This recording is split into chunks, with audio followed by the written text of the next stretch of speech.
for inviting me, and it's always a pleasure to work with you guys. I cannot tell you how much I really love every time I went to India. And I think there's a tremendous progress has been made in India in many fronts, including the study of foreign relations between India and many other countries. And as you all know, that China is a big neighbor. So therefore, it's obviously kind of well justified for us to pay some attention to China for Indians' own national interest, and also for the overall peace and stability in the region. So again, it's a great pleasure to be here, and I would want to thank the organizer, and I hope the time you'll be spending with me in the next few minutes will be somewhat useful, not a total waste, right?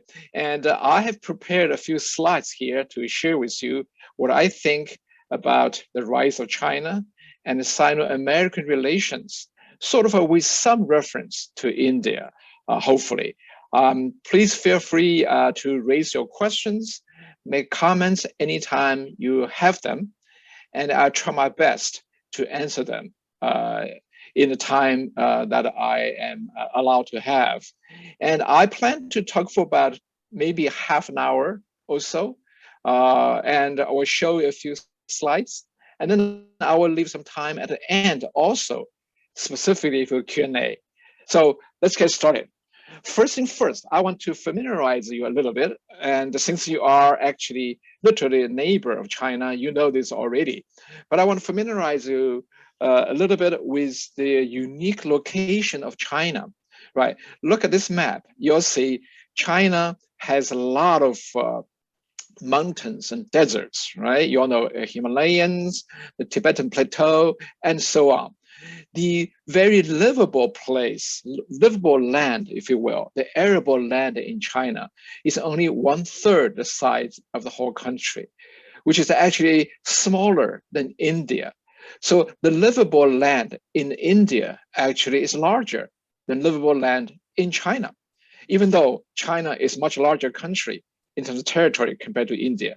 So that's something our friends in India may or may not know. That is, even though roughly same kind of populations, right, roughly same size, India is catching up to become the same kind of size in terms of population. The arable land, the land that can grow stuff in India is actually larger than China, right? And also because of the geographic location, the Chinese from ancient time have developed a sense of this is the whole world idea. So the Chinese naturally developed the idea that the whole world ought to be united under one. So the kind of a Westphalian system that nations are sovereign and independent from each other has been, in fact, alien concept in China since the ancient time. Because as you can see, geographically, you know, if you see this on this, you probably don't see my pointer. If you see on this map, you'll see the Chinese have had in the past good reason to believe this is it. The rest of the world doesn't really matter, right? Everything's here. So that kind of naturally formed worldview. Later on was a politicized, become the officially enforced worldview. So for the Chinese, the world ought to be united under one, instead of divided into many, many countries, right? That's something we have to keep in mind in order to fully understand what motivates the Chinese use of the rising power they have, right? Very briefly, let me sketch for you what China looks like in today's world in terms of size and weight. Well, now it has about 20% of humankind. Actually, it's 19.7%. It's declining in terms of proportion. Indian population is actually projected to overtake the Chinese population to become world largest soon, right? But unlike India, Chinese population is largely homogeneous. That is, 91% of the Chinese population belongs to roughly the same kind of ethnic group as, whereas in India, we all know we have the most colorful mosaic of ethnicity, culture, religion, and so on. So India is more exciting to visit, to live, but India is much less homogeneous in terms of ethnicity and culture. That's a unique feature of China. Second point I want to share with you, the Chinese GDP, Chinese economy, now is currently the second largest in the world. And China is also the world's largest exporter, meaning in terms of volume and value, Chinese export is the largest in the world, right? That's kind of significant. The third point I want to share with you, the Chinese military spending is also second largest in the world, right? And in terms of size, Chinese military is already the world largest in terms of personnel. And in terms of, say, military hardware, it's growing very fast, right?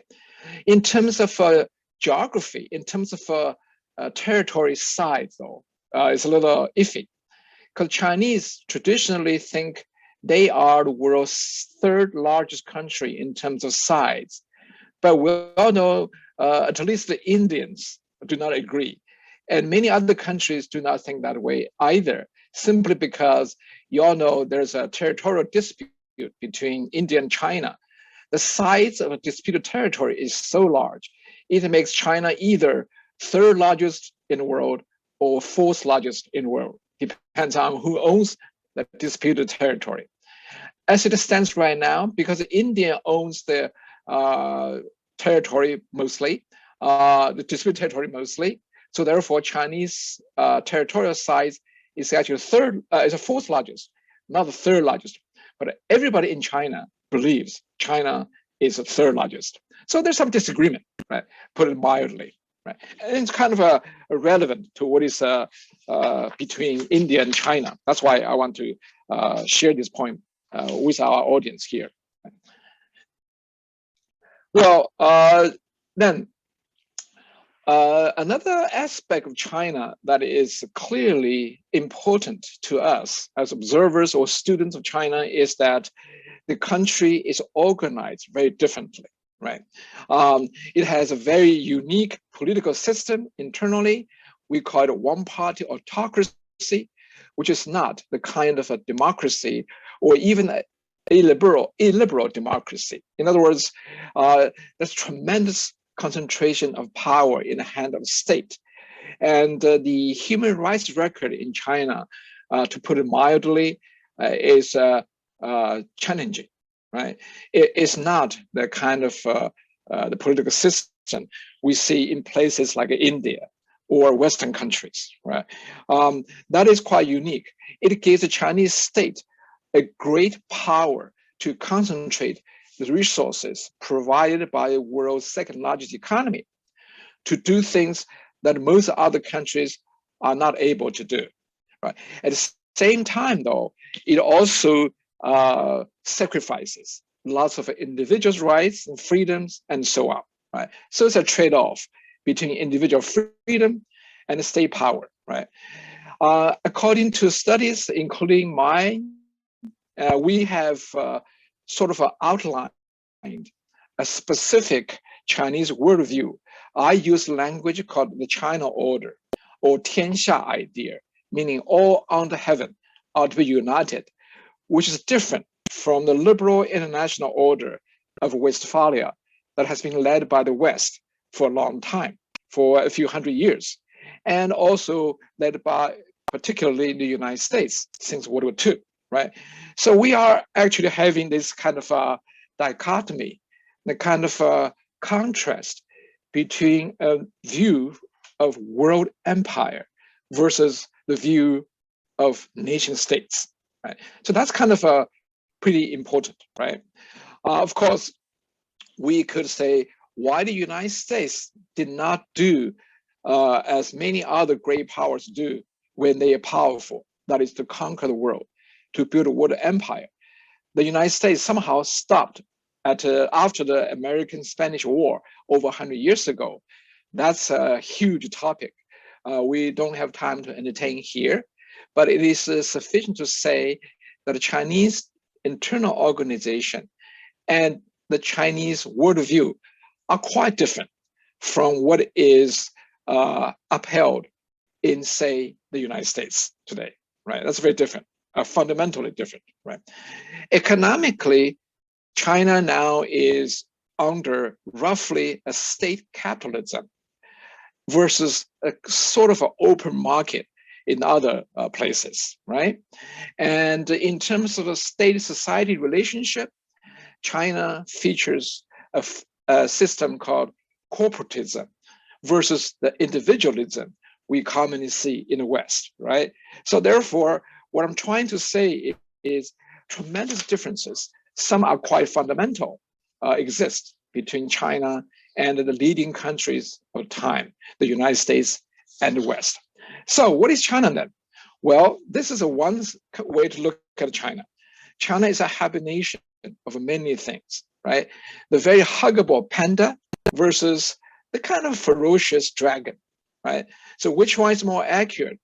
Maybe some kind of combination of both, right?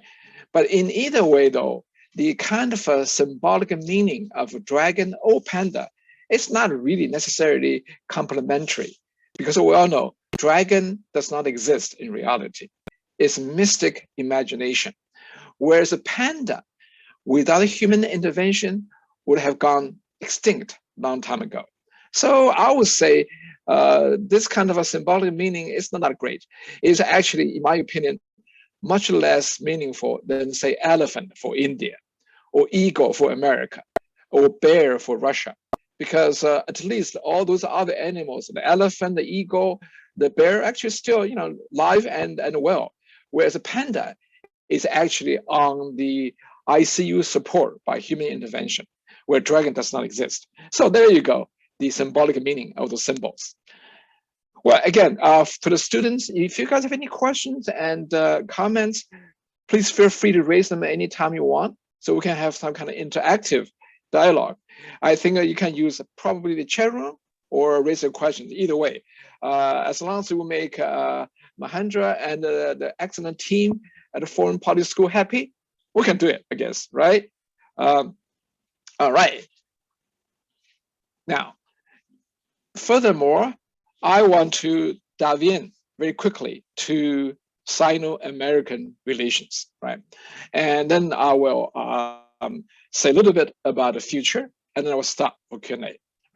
So Sino-American relations, here are some characteristics of that relationship, which now, of course, is very important because you are literally talking about the relationship between two opposing views, opposing systems in the world. These two opposing systems happen to be the world's largest and the second largest economy, the world's largest and the second largest military, right? So that's why it's kind of a very, very important. And I dare to suggest most other countries would have to always consider this relationship when they make their own foreign policy. I think India and European Union, Russia and Japan perhaps are big enough to be more independent and autonomous, but still the Sino-American relationship is still, I would say, firmly in the background of their decision-making, right? So the first take of Sino-American relations I want to share with you is I think the relationship has been mutually beneficial to both sides for over 100 years, other than a shorter period of the old Cold War, right? We all know that already, so we don't have to spend too much time on that. So let me move forward, right? Second point I want to share with you is that between the Chinese people and American people, at a people's level, or even at a national level, I do not see fundamental conflicts between them. On the contrary, the relationship between US and China at people's level and economically speaking and culturally speaking actually are highly complementary. Right? I will submit for you to consider it is the same between Indian people and the Chinese people, right? There's no fundamental conflict between the two nations. What is there for? I mean, Chinese love lots of Indian literature, music, movies, and cuisine. Vice versa. I think Chinese culture also has some following in India as well, right? In history, in long history of China's, the Chinese learned a great deal from India, religion, culture, and so on, right? So, but unfortunately though, there's great potential of a conflict between states. That's another issue. I will submit for you to consider further between US and China, there's great potential for working together to better the world more, right? But between the two governments, two states, unfortunately, there are serious mismatches and incompatibilities. I will submit for you to consider is the same between Indian government and Chinese government, right? At a state level, right? That's unfortunate because of history, because of political orientation and ideological orientation, and also because policy makers don't agree with each other, right? So between PRC as a state, not as a people, and USA, there has been a 7-decade-long, basically existential rivalry, like rivalry to exist, right? So this kind of existential kind of a rivalry is critical. And unfortunately, it dictates the relationship between two countries, despite the fact that between the two peoples, two nations, the conflicts actually are not that big, are not that fundamental, right? So right now, as we speak, unfortunately, as it is, the two countries seem to be moving into a new confrontation, further confrontational than before. You can call it Cold War II, or New Cold War, or Cold War without a name of Cold War, or some other names. It doesn't matter. It seems both sides are actually ready for more confrontations down the road. And the relationship is already very tense between Washington and Beijing. So that's the current status, right? I want to share with you the kind of evolution of the American thinking of PRC. Well, personally, I wrote this article published in the Washington Quarterly in 1998, in which I argued. Now, unfortunately, now you know how old I am. Right? I published the article 20 years, some years ago. I'm really old now. Anyhow, in this article, I argued the United States should consider incorporating China to make the world better, right? So this is my article, in 98. Then, of course, well, the engagement policy produced indeed great impact on China and on the United States. So there have been indeed great changes of Chinese society, culture, and mindset, right? A powerful westernization, if you will, or globalization, if you will, has happened in China greatly.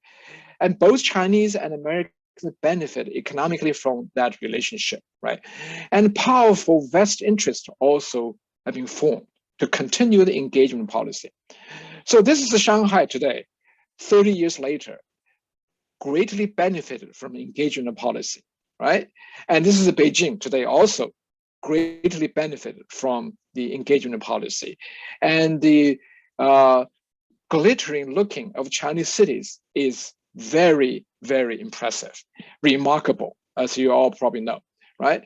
But this is Shanghai only 30 years ago, right? Contrast these two pictures, right? This picture and this picture. This is only 30 years ago. This is Shanghai. Literally, China had an economic boom. I would argue primarily because of the acceptance of PRC by the West, and particularly by the United States, that granted the Chinese the opportunity to develop so quickly. Look this. Look this. Merely 30 years. Actually, I would say just 25 years of difference, right? Now, of course, the Chinese mindset changes as well.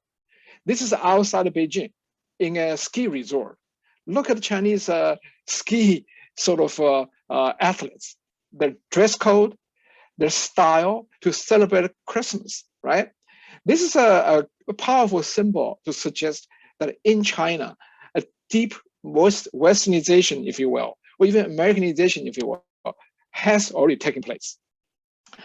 And even sort of a same-sex marriage in China become accepted, not quite legalized just yet, become socially accepted once the US Supreme Court legalized same-sex marriage, right? So in many ways, Chinese society has transformed a great deal, jumped ahead a lot, right? So that's the kind of tangible and intangible consequences, if you will, of the engagement policy. Unfortunately, according to people like, including me, we have realized the fundamental goal, the most important goal of the engagement policy has so far failed. That is, we have not been able to really change the Chinese political orientation at home, the political structure at home, and the Chinese worldview. So very quickly in 2005, 2006, I myself wrote articles in a journal, newspaper, now become New York Times International, used to be called International Herald Tribune. For some of us who are old enough, remember, used to be called International Herald Tribune, published in Paris. It's actually international edition of New York Times and Washington Post. Now it's simply called New York Times International, right? Anyway, I published in that newspaper articles back in 2005, 2006, argue that engagement policy facing failure if the Chinese political transformation did not take place, right? Because without a political transformation in China, a peaceful rise of China is impossible. And it's going to be, if very questionable. And I also submitted for readers to consider back 2005, 2006, if the Chinese keep its own political system, current political system and political ideology, the rise of Chinese power would bring lots of negative consequences to the world and to the Chinese people. Well, I'm not saying I'm a genius, but I was just one of very few sort of started to see that about 15 some years ago, right? Of course, that view now become increasingly widely accepted now in the West, right? At that time, it was a clear minority. Not many people believe that. Almost everybody believed once you get rich, you'll become democracy, right? That kind of view is now viewed as completely naive and ahistorical, because historically, the direct relationship between wealth and democracy is not found at all. Anyway, so the engagement policy clearly failed in its main mission, right? The PRC state continued to survive and become more powerful, yet at the same time refused to change its own political and ideological orientation, right? And so therefore, this is now we have a very much empowered and enhanced PRC power with the same kind of a worldview and a political orientation has emerged with great technological and financial power, right? And to allow the PRC to spend huge amount of resources on focused targets. For example, to build artificial islands in the South China Sea and to aid the great program called One Belt, One Road, and so on. Those programs are very expensive, yet China now can afford it. And by doing so, the world faces an increasingly powerful challenge from China as to how shall we organize the world down the road, right? How can we ensure world peace given this kind of mismatches, incompatibilities between two competing political systems down the road? And for Chinese neighbors, I will submit, for Indians, the Japanese, the South Koreans, and so on, right? The question is even more acute. That is how to secure your own political system, your own way of life in front of this rising Chinese power that represents something that you may not agree with, right? For example, I don't know how many Indians would enjoy to live under the PRC, right? But yet, PRC has presented to India a great economic opportunity, right? Chance to make money, and so on. That is challenging, right? And China's neighbors have to think about that, I would say, in a more concentrated way than the United States, because unfortunately, many of China's neighbors have sort of a disputes over territory, for example, history, for example, and so on, right? Because the United States, lucky enough, does not really have any territorial dispute with the PRC, but many other countries do, from Japan to India, right? So that's the current situation, if you will, right? The super rich and powerful PRC state is making the world unnoticed, putting the world unnoticed, right? Now, so between US and China, we are seeing a kind of a transformation from rivalry to confrontation, right? And in my humble opinion, I think the US now is more clearly seeing that the Chinese foreign policy towards the United States is categorized by what I call 3R policy, right? Resisting, reducing, replacing, right? So Chinese government is trying everything possible, whenever possible, to resist American power, to reduce American power, and to replace American leadership. So that 3Rs actually makes the US-China competition very, very intense and also significant. And you all know, under the general name called China Dream, and the PRC using greater resources to promote an idea called a community of common human destiny, right? It's a big jargon. It can be interpreted in many, many ways. But a leading component of that is the Chinese way of governance, the Chinese way of world order, which may or may not be acceptable to many other countries. I don't know about the Indians, right? And the Chinese analysts have openly talked about, let's reform the old international order that is 400 years old. So let's change that, right? They talk about grand change once in 100 years, right? In other words, the Chinese power now become very formidable, is aiming high, is dreaming big, right? Something grand, right? Worldwide. Again, China's neighbors probably have more reason to worry about this, more than, say, the United States, which actually is quite distant away. Although United States as a de facto world policeman kind of has to be worried about this also, right? Same time. So in 2017, I published another book, The China Order, which is translated into Chinese as well, in which I argue that we should be clear about some of those mismatches and incompatibilities between the rising formidable Chinese power and the existing world order. The existing world order includes the existing ways of organizing the nations and also the existing political systems around the world, especially in the neighborhood of China, right?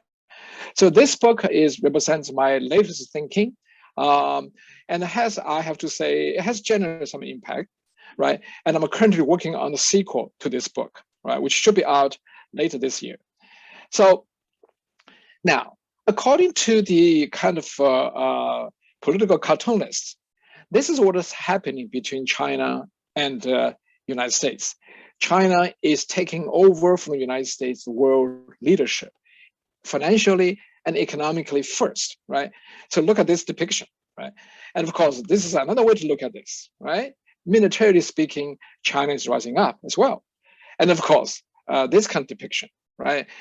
Somehow the United States is handing over the world to Mr. Xi Jinping and Mr. Vladimir Putin together, right?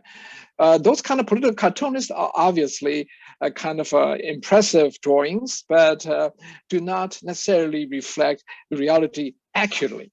But what is happening in the world now seems to be suggesting that things are moving roughly in that direction. So let me speed up a little bit to share with you more about what's happening now and what is my take about what's happening in the future, right? So both Xi Jinping and Vladimir Putin have pledged to each other they are the best buddies in the world. And y'all know just over a month ago, they signed a declaration in Beijing, declaring that the Sino-Russian relationship, quote, has no limit, no boundaries, no reservations. And that's significant. Very, very few countries have ever declared that kind of relationship, right? Not even between UK and US or between Canada and US. I'm not sure if India has ever declared that kind of relationship with Pakistan or Bangladesh or anybody, right? That's kind of unusual, very, very unusual, right? Or maybe India has declared that relationship with Russia or with China or with the United States. I don't know. I'm not aware of that, right? That's significant, right? And this is what is happening in the sea. The Chinese naval spending is humongous, right? It's overtaking the United States, on track to become the world's largest navy by 2025 by tonnage, by weight, by how much displacement of water the fleet will become. And this is quite significant because this is something never happened in over 100 years, right? I don't know about the Indians, but I would submit to consider that sitting by Indian Ocean with very small India right here, very small naval spending compared to Chinese naval spending and the shrinking of American presence in the Indian Ocean, Indians probably have enough reason to worry about what is happening with the so-called string of pearls or the Chinese naval presence in the Indian Ocean, right? I don't know. That's the Indians' concern. Then at the same time, the Chinese have made a great fortune from its US trade by importing less, exporting more. So earning trillions of dollars from the United States to finance its international adventures, right? And so therefore, this is the kind of part of the China dream some are suggesting may happen. Look at the three slogans on top of the screen, right? Those three slogans represent the clarification of what is driving the rising Chinese power. That may or may not be alarming to our friends in the region. If we are taking this romantic statement seriously, like the Earth is big enough for China and the United States, that'll be fine for Americans and Chinese, I would say, for the time being. But what about Indians? What about Japanese? What about Europeans? What about Russians? Great questions, right? To think about that. So this is a kind of some way to see the grand scale, the big dream, if you will, right? The rising Chinese power is bringing to the world. It's bringing to the world. And of course, this is another depiction, right, of the sort of world leadership some in China are aspiring to, right? Of course, Mr. Xi Jinping in golden shirt is standing right tall right here. Then you have world leaders all on board, so to speak, right? Here, I think is the Prime Minister of India, Prime Minister Modi, right? And so on. So this is another depiction. Again, those are artistic renditions. It's kind of curious though, two American presidents are on the same boat. It's kind of interesting, right? Anyway, so this kind of a depiction also can be seen with the findings on the ground. And this, of course, as you probably know, is a part of the so-called One Belt, One Road initiative, BII, the Belt Road Initiative, right? And as you can see, the kind of a part of it goes through the Indian Ocean with a heavy concentration in Pakistan, the so-called Pakistan corridor development, right? That, of course, is literally right in the neighborhood of India, right? So I would be kind of curious to hear what our friends in India think about this, BII, what does it mean for India? Greater opportunities to make more money or some kind of challenges down the road and, so on. So that'll be interesting to see. More specifically, the Pakistani corridor. The Chinese have spent hundreds of, tens of billions of dollars here, right? Significant amount of money with great projects, right? Some of them very, very impressive. If you go there and take a look, it's very impressive, right? But most of those projects are not going to bring in any financial gains to China. They are mostly for geostrategic interest, right? So what kind of geostrategic interest, you may ask? well, maybe safe access to oil in the Middle East. And of course, we're talking about Sino-Indian competition here, right? All right, so this is another way to look at BRI and how it may affect India and other countries in the region. That is the Burma or Myanmar part of it. Chinese also are very active in Burma or Myanmar, right, to building a lot of projects of transportation, pipelines, and so on, with tens of billions of dollars, not for financial gain, but for geostrategic purposes, right? So this is another picture. I apologize for the scary color, because this map was made by my colleagues at Council of Foreign Relations in New York, and I do not necessarily agree with their use of color, because the red color seems to be too scary here, right? In fact, those Chinese investments usually are not that scary, but it's like fire everywhere. But you know, I guess the point is clear that Chinese have been very active overall. And just in surrounding India, you see the Pakistan corridor, and then Sri Lanka, Bangladesh, and Burma, very active everywhere, right? So that's interesting to watch if you want to understand further what is happening between rising Chinese power and other countries. Now, of course, COVID. So the worldview, though, is kind of interesting. This is a after COVID kind of a public opinion view about China. As you can see, was quite negative already, right? That's the after or was very negative after COVID. But even before COVID-19 was not that positive either, right? Countries like India, majority of population actually did not like China very much. Now, if you compare to after COVID, it's even worse, right? Countries do not like China even more, right? So that is some challenge the Chinese have to face on the international stage, what to do.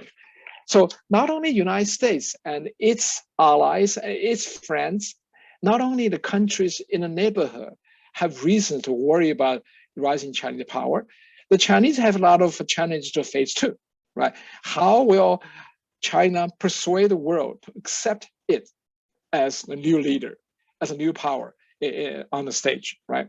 So now we do have this kind of 4 possible scenarios or outcomes down the road with regard to US-China relations, right?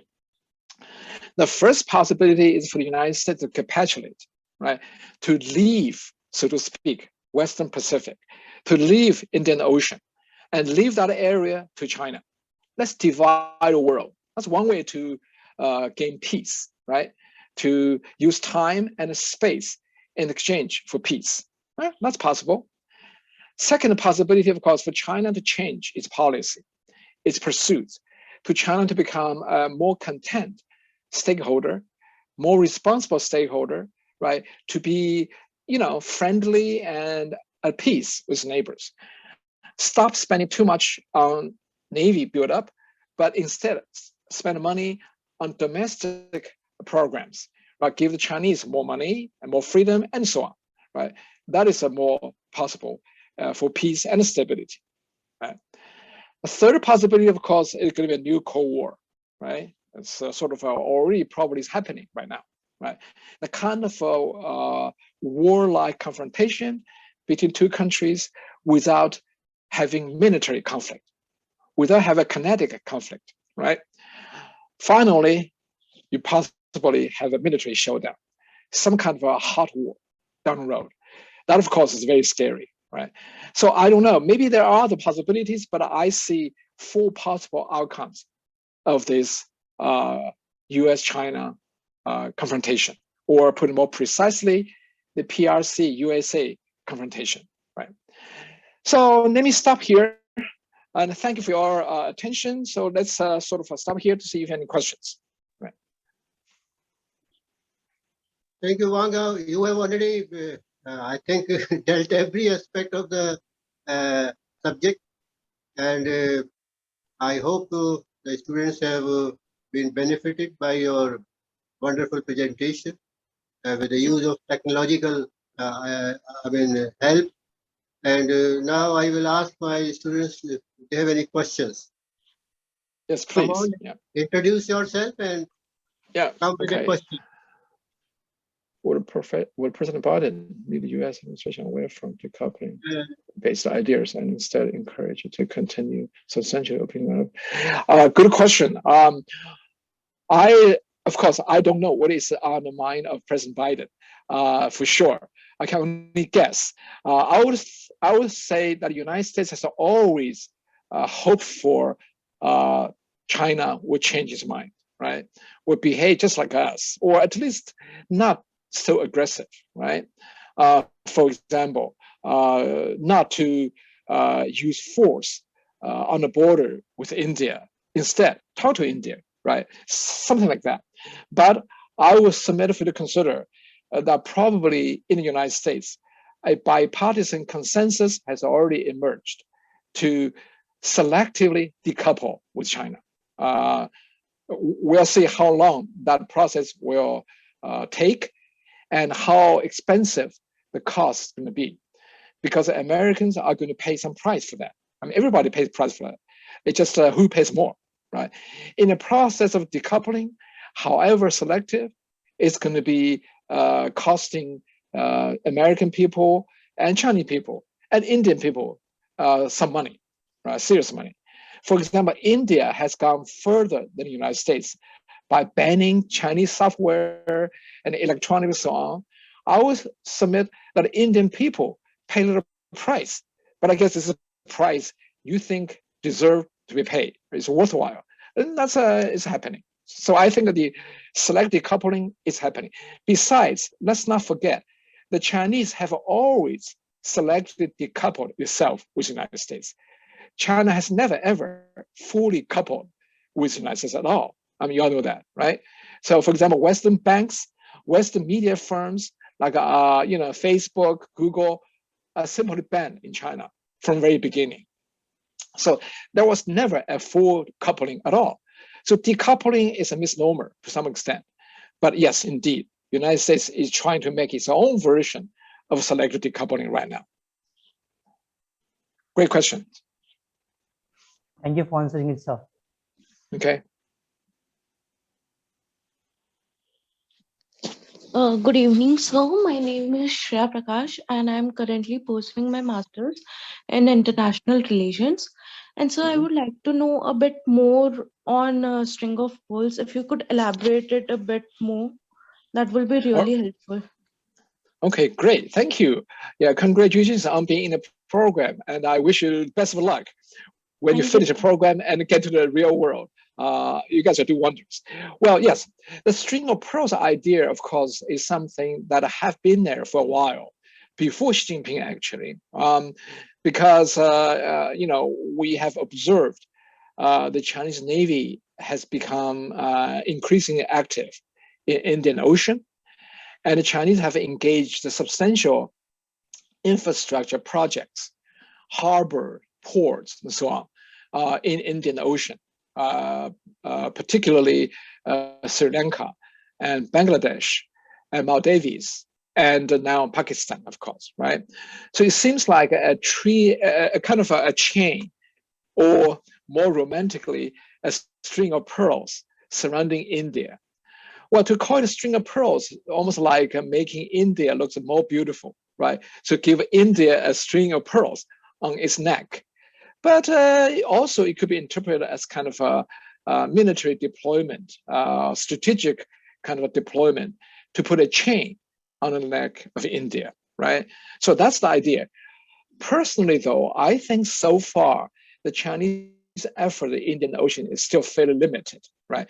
I do not see that as a fundamental threat to Indian security just yet.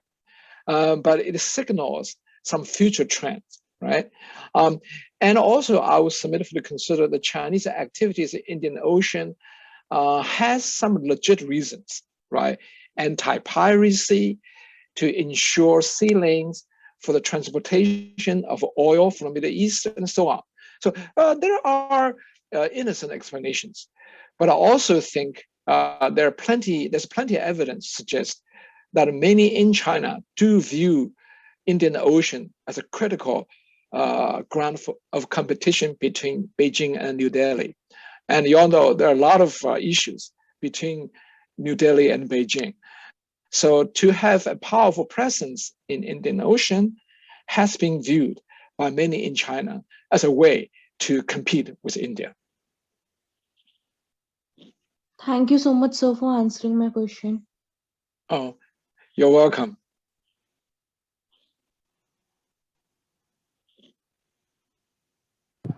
Good evening, sir. Mhm. Yeah, hi, I'm Anushka. I'm a final year mass media student. First of all, thank you for such insightful session. I had a question like, what do you think how India will have implications after China's Belt Road Initiative? Yeah. So like how India will have such impact? How India, what? I didn't get that second part of the question. Yeah, I was like how it will impact India, like in terms of geopolitical relations. Yeah, great question. Thank you. Again, congratulations for being in the program. I would say India is a major country in the world. It's not a small country. It's a major country in the world. And India is growing fast. I mean, Indian GDP has been growing faster now than Chinese GDP for a number of years. And the Indian population is catching up to become probably the largest in the world soon, right? And India, of course, has been a very proud and vibrant democracy for a long time. And the Indian government has been sort of, I would say, worry much less than the government in Beijing about internal stability, although there are a lot of issues in India, I mean, granted, right? But the Indian political system is not in kind of a constant danger of being toppled like a Beijing. I mean, the CCP in Beijing is worried about political stability all the time.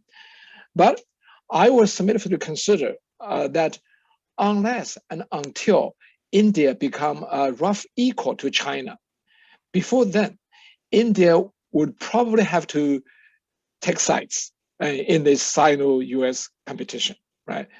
And I think India has already made a decision to join the Quad, for example, right? And to have military joint exercises with the United States, for instance. India is taking sides already, taking side on the side of the United States and the West. But I think Indian government is right in being as neutral as possible in the competition. That's a smart move. Why would you, fight for Americans or Chinese, in that matter, right? You should preserve your own national interest as an independent power. But again, the situation is such that India is probably taking a side and is fully justified to do that. So in the foreseeable future, I would say India's policy probably is going to be like cautious and calculated neutrality. Sort of we're in the middle, but we know where we're going. Moreover, I do anticipate the intensity of Sino-Indian competition is going to grow. On the one hand, we have lots of real disputes over real estate, territory, land. You all know that. And on the other hand, the political incompatibility, ideological incompatibility between New Delhi and Beijing, in my opinion, is just as deep as the one between Beijing and Washington. It's very deep, very different political systems. And finally, Chinese activities in the region, in places like Pakistan and Sri Lanka and Bangladesh, I would say have a direct impact on India, for which the Indians would have to spend more to counter. So that's what I'm saying. The effect is going to be significant beyond forcing India to take side. Maybe India has to do more and to deal with that. That's my kind of little belief. Thank you for the question. Thank you so much. You're welcome.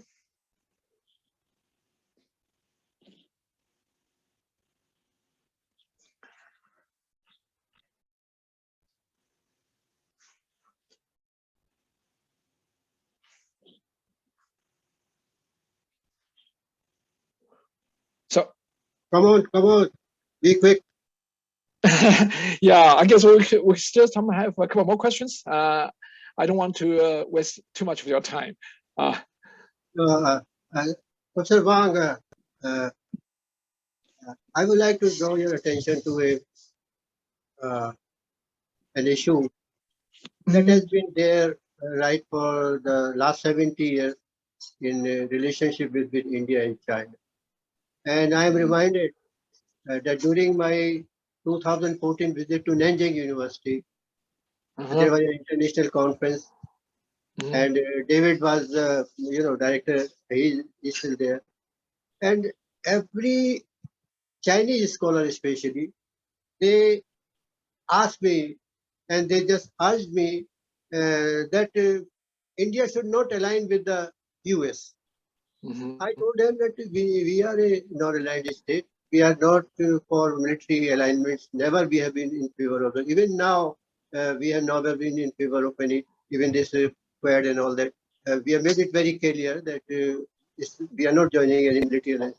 But the question is, basic question, what is the cause of distrust between India and China? Because that has been there not in the beginning, but later on things started deteriorating and relations were not as cordial as they were in the beginning after 49. So what is the basic cause of this distrust? How this distrust can be removed? Yeah, thank you, Mahendra. That's a great question. I mean, that's going to be an issue that needs a few hours of discussion. This is a big question. But let me try to very briefly answer that big question. I think India, by claiming non-aligned, sort of never get into alliance with anybody, a non-aligned movement, in my opinion, I could be wrong. The non-alignment movement itself is kind of alliance, right? That's an Indian's way of forming alliance without alliance. That is, we want independent. We want to be independent, but we are actually working together to facilitate our right to be independent. So non-alignment movement is itself an alliance, in my opinion. Right, it's a different version of alliance. So the Chinese enjoy that because the Chinese see that as a possibility that India could be separate from the similarly oriented democracies in the world. Right, it's different. So therefore, you all know the Chinese have an ancient strategy or technique called united front. Right, to divide your opponents and put them in separate categories and deal with them differently. Right. So that actually is something that the Chinese enjoy, even though the Chinese are fully aware India shares many, many more commonalities with the West than with China. Right. So they knew that. They knew value-wise and normatively, India is much closer to the West than to China. Even though India is a great culture in itself, very unique culture in itself, they knew that. Well, the cordial and friendly relationship between China and India back in 1950s, early 1950s, right, from 1949 to roughly 1959, or I would say 1962, was there because both leaders of China and India were working very hard to cultivate a personal friendship, a national friendship, and to sort of counter the colonial powers, and also, to some extent, also to balance against the Soviet Union at the time, right? So that's a great effort. It did not work simply because India and China have too many differences between them, right? And a critical difference, of course, is the issue of Tibet. You all know that. What happened in Tibet in 1959. And then, of course, territorial disputes. And then, of course, the war in 1962, right? So those things really sort of revealed very ugly facts that despite how much you try, despite how much goodwill you want to show, despite how many good words, rhetoric you want to talk about, there are fundamental differences, incompatibility between two countries that need to be seriously resolved before two countries can really have a lasting friendship, right? Otherwise, you know, it's like between husband and wife. If you have a serious confrontation between you, dispute between you, doesn't matter how much you say to the other side, I love you, it does not going to be working. That's a problem. That's my view.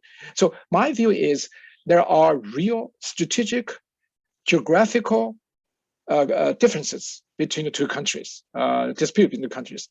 And I also add on top of that, there's a great ideological and a political difference between two countries as well, right? So all they put together makes two countries have to deal with their issues seriously and substantially before talking about friendship, real friendship, right?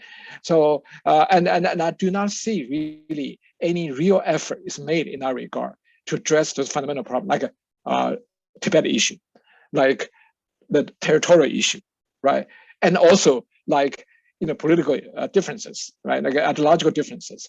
India is a functional democracy, China is not, for example, right? Those issues have to be resolved, I would say, before true friendship can be formed.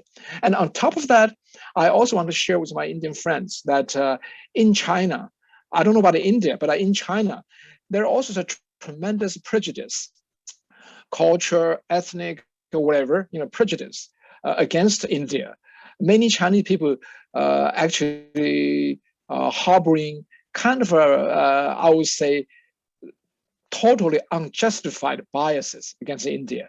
They consider India not necessarily as an equal, as somewhat kind of less to China, forgetting that India was the origin of much of the Chinese culture itself, right?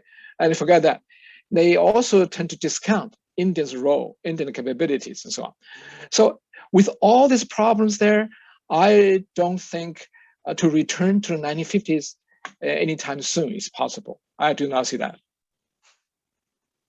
Thank you, Wang. Very, very forthright views. We hope that the two countries could resolve their differences in a friendly way. And I think it is in the interest of both the Asian neighbors. They have cultural ties, they have historical ties, and trade ties, whatnot. So I think it is in the interest of both of them that they should strive together for a better world, and instead of having any issues between them.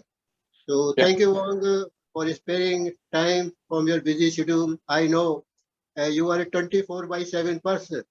I mean, writing, appearing on the news channel, writing for books, teaching, whatnot. So I'm really grateful to you for sparing time, and for the benefit of our students here in India.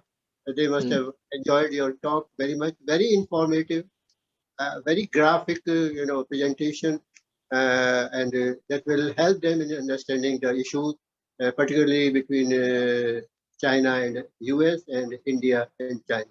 So thank you once again. Thank you very much. Thank you. Thank you. You're welcome.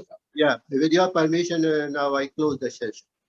Yeah, okay, great. Oh, and also just a program note.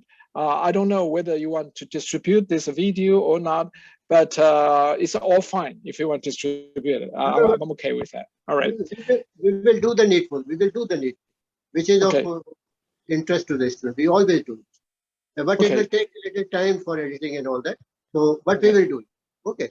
Okay. So, all right. Thank you. Back to you. And I think after 3 days, you will have that latest issue of FPRC Journal on Russia to China, in which you have also contributed your views on various aspects of trilateral relationship.